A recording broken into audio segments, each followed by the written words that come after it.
Саламатсыздарбы, урматтуу кичинекей бөбөктөр. Бүгүн биз дагы абдан жакшы жомок окуйбуз.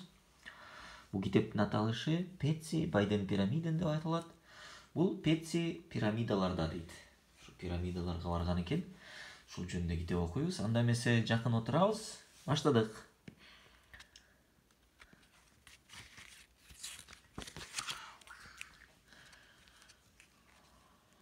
Bir günü katуу шамал болуп дейт.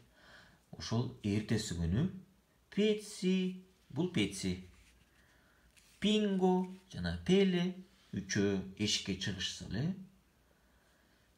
кум ойногон жеринде кумдун баарын шамал учуруп кеткен экен. Ошол кезде айтат дейт Пинго: "Ой, мен деген бүгүн кумдан bir үй курайын дебедим беле. Эми кайдан табабыз кумду?" деп суроо берет дейт. Ошентсе Петси айтат дейт: "Ой, эч кандай жагдай жок бул жерде" дейт Петси. "Мен бир жолу көрдүм эле, окудум эле. Египет деген жер бар экен. Ошол жерде ой ушунча көп кум бар экен дейсиң, үй эмес, шаарды да курса болот экен" дейт.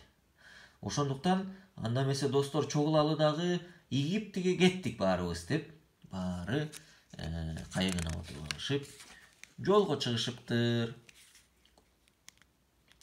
Бир аз жүргөндөн кийин Мари деген кайыгы менен, кемеси менен Египет деген жердин жээгине келип жетишиптир. Ошол жерден Пинго кыйкырды дейт: "Охо, карагылачы, канча деген кум бар экен. Бул жерде дүйнөнүн кумунун баары болсо керек" деп кумга секирип ойноптур ошол жерден Пинго. Анан эле бирөө ыйлап атканын угушат. Ой, бул эмне болду экен деп арыраак басып карашса эле, кумдун үстүндө бир кичинекей жолборс Лея ыйлап отурат дейт. Анын жанында бир кызыл тобу бар экен.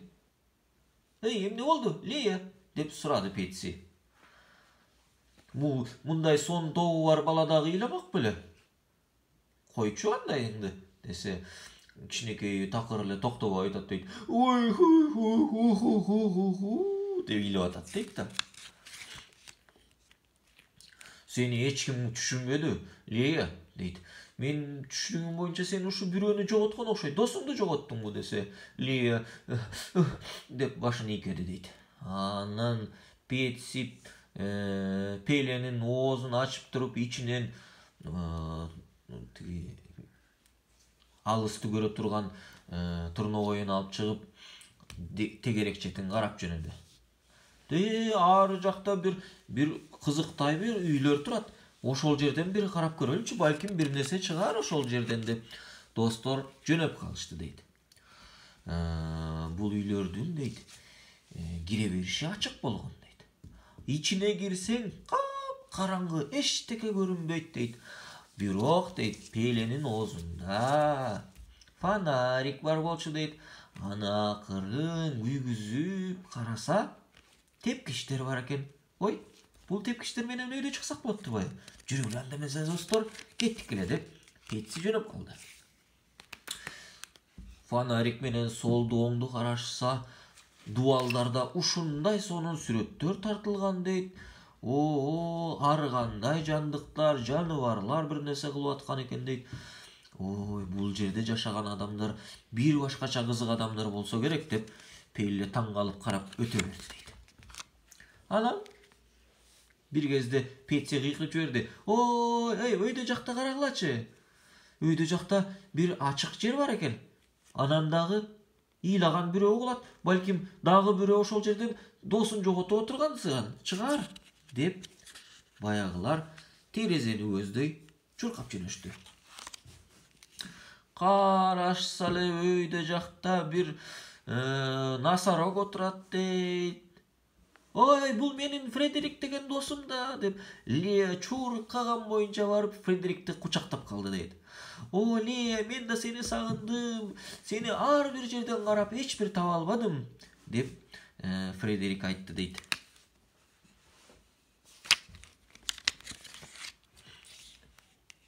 Эми өкүңөр бири-бириңерди тапкандан кийин дейт.